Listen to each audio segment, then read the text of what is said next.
Ndabasuhuje inshuti bavandimwe kandi bakunzi ba Tampirase Ministry, mwebwe mudahwema kutwereka yuko mudukurikira.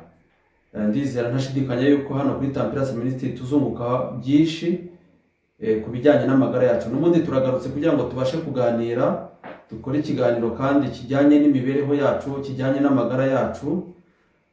N'ubundi ni muri yasanganyamatsiko yacu ivuga ngo ibyo kurya nk'imiti. Ibyo kurya nk'imiti, ntabwo imiti ari ikwiye kutubera ibyo kurya, ahubwo ibyo kurya byacu bikwiriye kuba ari imiti bitubeshaho kandi bikanatuvura. Rero uyu mwanya mbere yuko tujya mu nsanganyamatsiko yacu, reka tubanze dusenge. Turagushimiye Mwami Imana yacu ishobora byose, urakoze ko waturinze. Wari ubizi yuko turi bwongere guhurira hano tukicara hano tuganira, none birabaye, izina ryawe nirihabwe icyubahiro. Turagusaba ngo umuntu wese uzakurikira iyi video azakureba ibyamugirira akamaro, bitume atungira ubuzima bwiza, bitume agira amagara mazima. Abarwayi bane nabo bakize, abafite ingorane n'ibibazo babere igisubizo. Twese hamwe duhurize hamwe kandi duhaze ubuntu bwawe ku bwa Yesu Kristo umwami wacu, amena. Tugarutse muri insanganyamatsiko yacu ivuga ngo ibyo kurya nk'imiti.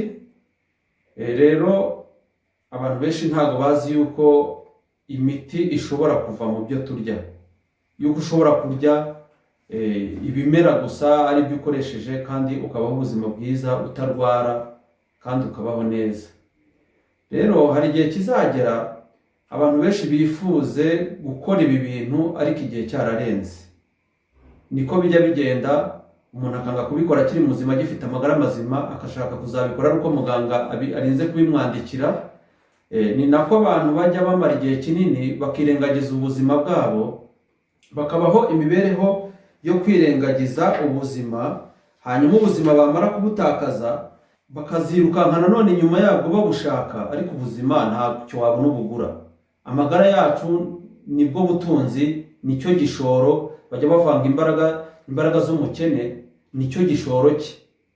Rero n'amagara yacu nibwo butunzi kandi nicyo gishoro cyacu. Niyo mpamvu rero ubuzima bwacu tugomba kubufata neza, kuko ijambo ry'Imana riratubwira ngo nimuzi yuko imibiri yanyu ari insengero za Mwuka Wera kandi Mwuka Wera agomba gutura muri mwe. Niyo mpamvu tugomba kugenza gute, tugomba guharanira kwirinda cyane ko ibintu byo muri iyi minsi byose byaba ibyo bikorerwa mu nganda ni ibyangiza umubiri. Niyo mpamvu mu gihe twebwe tugifite agahenge ko kubona ibintu by'umwimerere, dukwiriye kubikoresha tukagira ubuzima bwiza, kuko ni naho imishinga yacu izakunda. Kuko umuntu ntabwo yabasha gukora imishinga mu gihe arwaye cyangwa se afite indwara zikomeye. Rero insanganyamatsiko yacu uyu munsi tugiye kuvuga ku mashu. Reka turebe icyo ubushakashatsi bwavuze ku mashu cyangwa se ku ishu cyangwa cabbages, icyo ubushakashatsi buyivugaho nicyo ishobora kudufasha mu buzima bwacu bwa buri munsi. Amashu, cabbages, ikiribwa kirimo imiti gitangaje. Ugomba kumenya ko amashu kuri tuyareba gusa, ahubwo amashu arimo imiti. Ni ikiribwa gitangaje ariko gishobora no kuvura. Ni imboga zifitiye umubiri akamaro kanini kubera intungamubiri zikungahayeho. Dore ibyiza byo kuyarya ku buzima bwacu. Icyambere, amashu afasha mu buryo bwacu bw'igogora cyangwa se mu buryo bwacu bw'imikorere y'igifu. Amashu akungahaye ku bikomoka ku mbuto, fibers, bifasha igogorwa, bikarinda impatwe, constipation, no kurinda indwara zo mu nda. Amashu yongera ubudahangarwa bw'umubiri. Amashu yongera ubudahangarwa bw'umubiri. Amashu afite vitamine C nyinshi ifasha umubiri kwirinda indwara ziterwa na mikorobe. Amashu afasha umutima. Ku bantu ibi bintu turimo tuvuga ni ingenzi cyane ku bantu bashaka gukoresha ibintu biri naturel bitari imiti yo kwa muganga. Kandi umuntu ashobora gukoresha ibi biryo by'ibimera akabasha kugira tension nziza, akabasha isukari yo mu maraso ikaba yagabanuka ikajya hasi mu gihe umuntu yaba bikoresheje neza. Amashu afasha umutima, agafasha n'amaraso. Amashu afite potassium ifasha kugabanya umuvuduko w'amaraso no kurinda indwara z'umutima.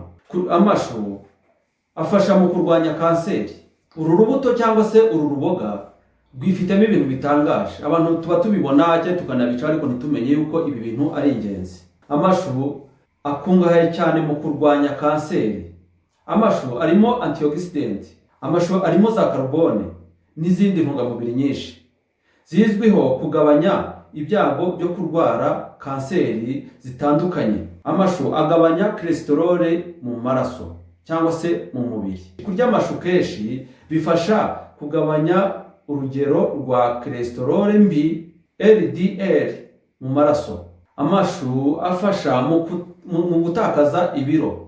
Abantu bashaka gutakaza ibiro turaza kureba n'uburyo umuntu ashobora kuyakoresha nk'imiti. Amashu afite calories nkeya, ubwo wenda n'isukari, ariko akaba akize ku ntungamubiri, bityo ni byiza ku bantu bashaka kugabanya ibiro.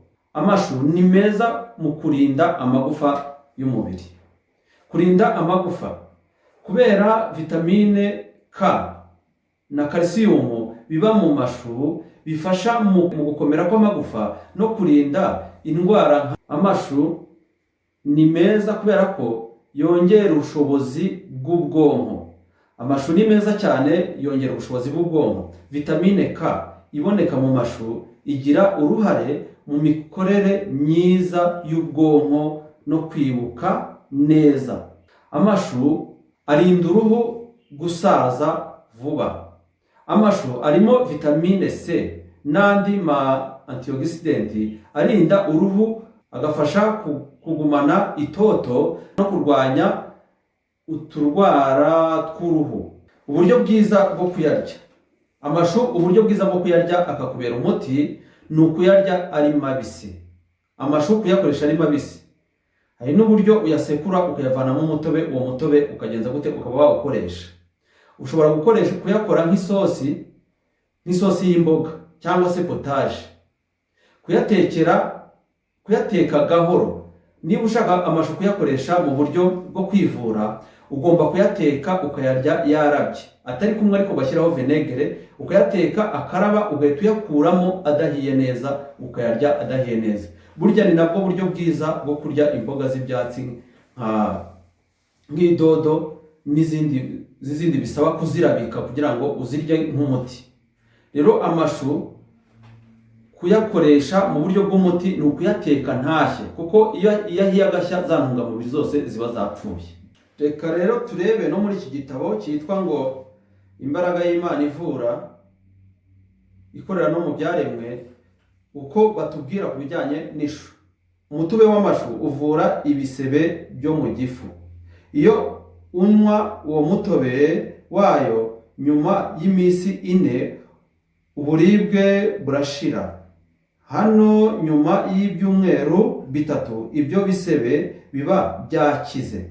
Amashu, umutobe w'amashu ushobora gukiza ibisebe byo mu gifu. Ni ikirahure kimwe mbere ya buri gaburo. Amashu yongera amaraso, arwanya kuzahara, agabanya ubwinshi bw'isukari mu maraso ku barwaye diyabete.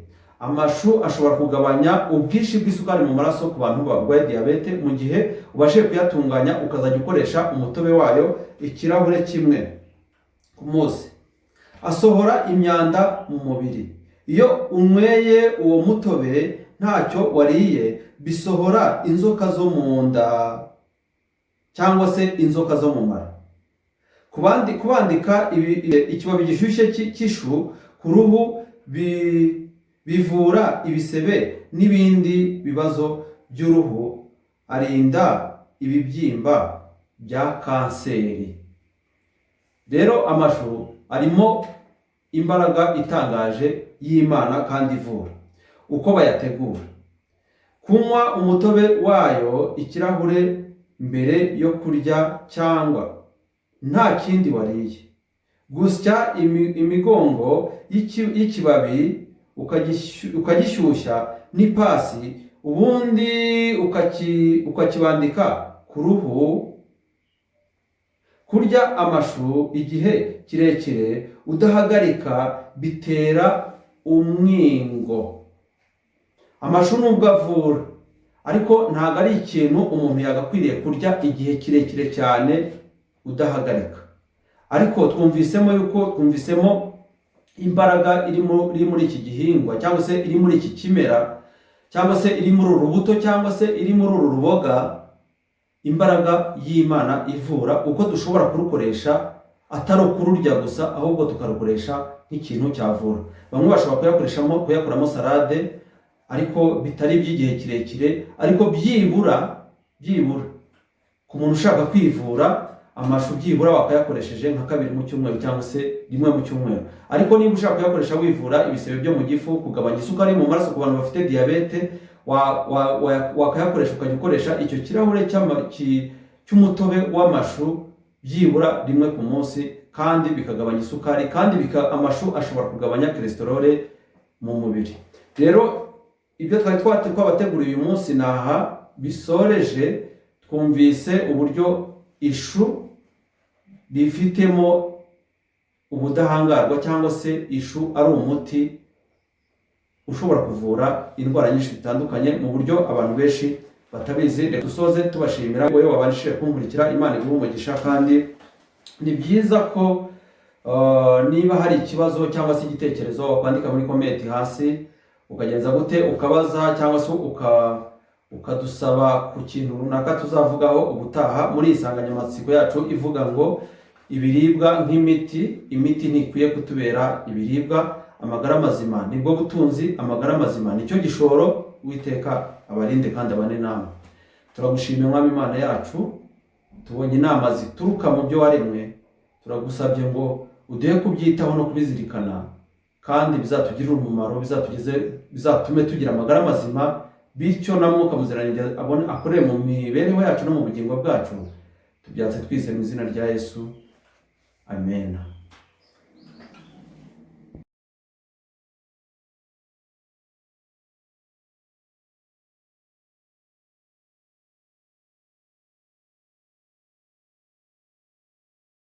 Isarura ry'isi riregereje, Yesu arahamagara abasaruzi. Dore imirimo ireze ahantu hose, nimuzane imihoro musarure. Mugire bwangu mwese